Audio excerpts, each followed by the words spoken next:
మనం ఈరోజు వట సావిత్రి అమ్మ కథ గురించి చూద్దాము. ఆ వ్రతం అది ఎలా చేస్తారో ఏంటో అని తెలుసుకుందాం.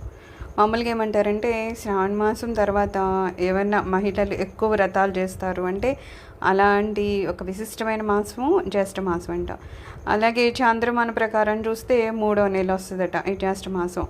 ఈ మాసంలోనంట పౌర్ణమి రోజు చంద్రుడు జ్యేష్ఠ నక్షత్రం దగ్గర సంచరిస్తూ ఉంటాడు కాబట్టి ఈ మాసానికి జ్యేష్ఠ మాసం అనే పేరు వస్తుందట.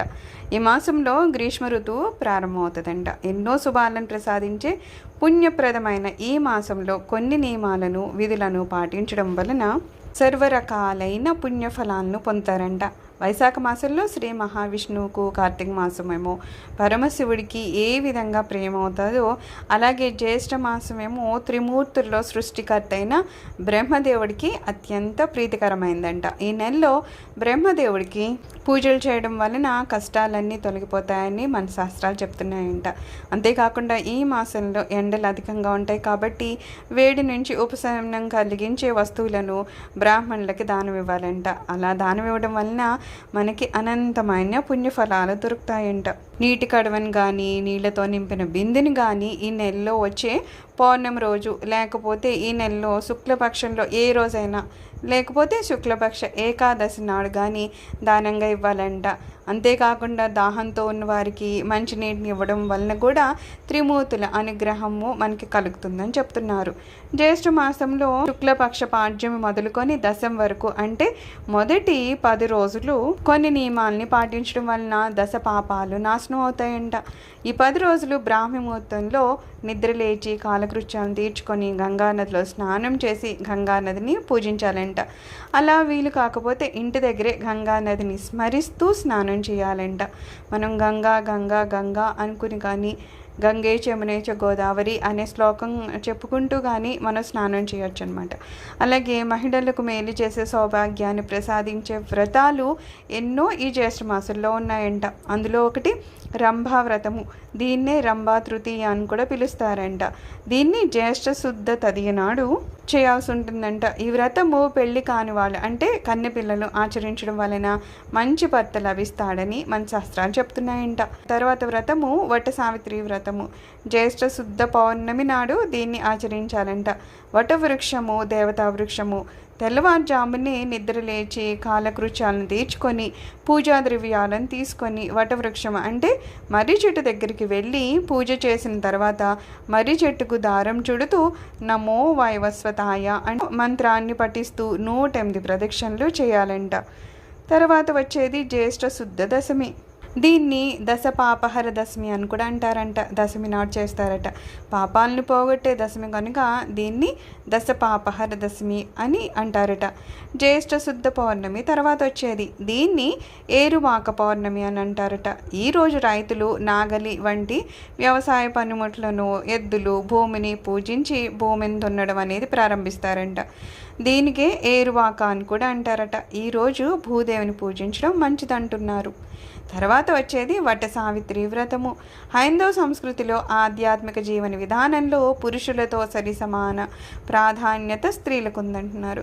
ఆచార వ్యవహారాలు సాంప్రదాయాలు కుటుంబ క్షేమము కోసం కానీ లేకపోతే కట్టుకున్న భర్త బిడ్డల కోసం కానీ పురుషుల కంటే స్త్రీలే ఎక్కువగా దైవారాధనలో నిమగ్నమవుతూ ఉంటారు కదా. ధర్మార్థ కామ మోక్షాల కొరకు నడిచే బాటలో దారి తప్పకుండా ఆ జ్ఞాన జ్యోతిని ధరించి చీకట్లను తొలగించేందుకు మన ఋషివర్యులు ఏర్పరిచినవి ఈ పండుగలు అంటున్నారు. వ్రతాలు నోములు ఉపవాసాలు మొదలైనవి కూడాను విధిని తమకు అనుకూలంగా మలుచుకునేందుకు దైవాన్ని ప్రసన్నం చేసుకోవడానికి కుటుంబ క్షేమం కోసమని స్త్రీలు చేసే ఉపవాస దీక్షలలో ఒకటట వట సావిత్రి వ్రతము. తన పాతివ్రత మహిమతో యమధర్మరాజు నుంచి తన భర్త ప్రాణాలను వెనక్కి తెచ్చుకున్న సావిత్రి పతిభక్తికి గుర్తుగా ఈ పండుగని జరుపుకుంటారట. తన భర్త సత్యవంతుడు చనిపోతే పవిత్ర వృక్షమైన మర్రి చెట్టును భక్తి ప్రపత్తులతో పూజించిందంట సావిత్రిమాత. ఆ మహిమతోనే ఆమె యమధర్మరాజు వెంట నడిచిందట. సామదాన భేద దండోపాయాలను అవలంబించాలని యమధర్మరాజు ప్రయత్నించిన ప్రతివ్రతామ తల్లి సావిత్రీదేవి ముందు ఆయన ఆటలు సాగలేదట. చివరికి ఆమె పతిభక్తికి పాతివ్రత్యానికి సంతోషించి సావిత్రి భర్త ప్రాణాలను తిరిగిచ్చేశారంట యమధర్మరాజు. సావిత్రీదేవి చేసినట్లుగా చెప్పి ఈ పూజను నేటి స్త్రీలలో చాలామంది నిర్వహిస్తున్నారు. పెళ్ళైన యువతులందరూ వట సావిత్రి వ్రతం రోజు కొత్త దుస్తులను ధరించుకొని చుట్టుప్రక్కల వాళ్ళతో కలిసి ఏటి ఒడ్డుకు వస్తారంట. మర్రి చెట్టును భక్తి శ్రద్ధలతో పూజిస్తారంట. సింధూరంతో వటవృక్షాన్ని అలంకరించి నూలుదారం పోగుల్ని చెట్టు మొదలు చుట్టూ కట్టి చెట్టు చుట్టూ ప్రదక్షిణలు చేస్తారంట. వటవృక్షం అంటే మర్రి చెట్టు.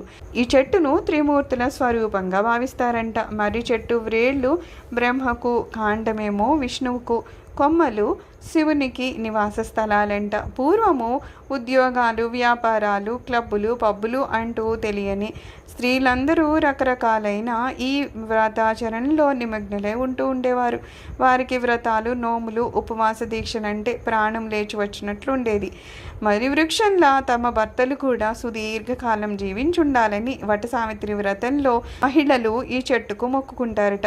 పూలు, గాజులు, పసుపు, కుంకుమలు వంటి అలంకరణ సామాగ్రితో అలంకరిస్తారంట. పసుపు కుంకాలతో పూజిస్తారంట. ధూపదీప నైవేద్యాలను సమర్పిస్తారు. సువిశాలమైన విస్తారమైన ఈ వృక్షము కొమ్మ కింద ఎలా నీడను పొందుతారో ఆ వృక్షంలా తమ భర్తలు కూడా కుటుంబానికంతా నీడనివ్వాలని కోరుకుంటూ ఈ వ్రతాన్ని ఆచరిస్తారంట. ఆ శక్తిని తమ భర్తలకు ఇవ్వాల్సిందిగా ఆ సావిత్రీదేవిని ప్రార్థిస్తారట. కొత్తగా పెళ్ళైన స్త్రీలతో ఈ వ్రతాన్ని ప్రత్యేకించి చేయిస్తారు. తీపి వస్తువులను, తీపి పదార్థాలను నైవేద్యంగా పెడతారట. బంధుమిత్రులందరినీ ఈ వ్రతానికి రావాల్సిందిగా ఆహ్వానిస్తారట. బ్రాహ్మణ పురోహితులతో శాస్త్రోక్తంగా పూజలు జరిపిస్తారు. వ్రతం రోజు ఉదయంనే స్నానం చేసి నూతన వస్త్రాలను ధరించి శుచిగా ఇంట్లోని పూజా మందిరంలో పూజను నిర్వహిస్తారు. తోటి స్త్రీలతో మర్రి చెట్టు వద్దకు వెళ్ళి పూజలు చేస్తారు.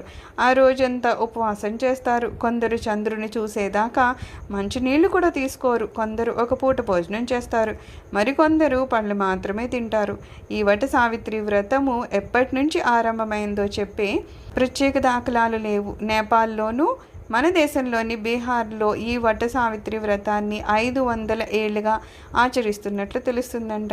ప్రాచీన భారతదేశంలో ఉత్తరాది ప్రాంతమైన మిథిలలో ఈ వ్రతాన్ని ఆచరించినట్లు కొన్ని ఆధారాలు ఉన్నాయట.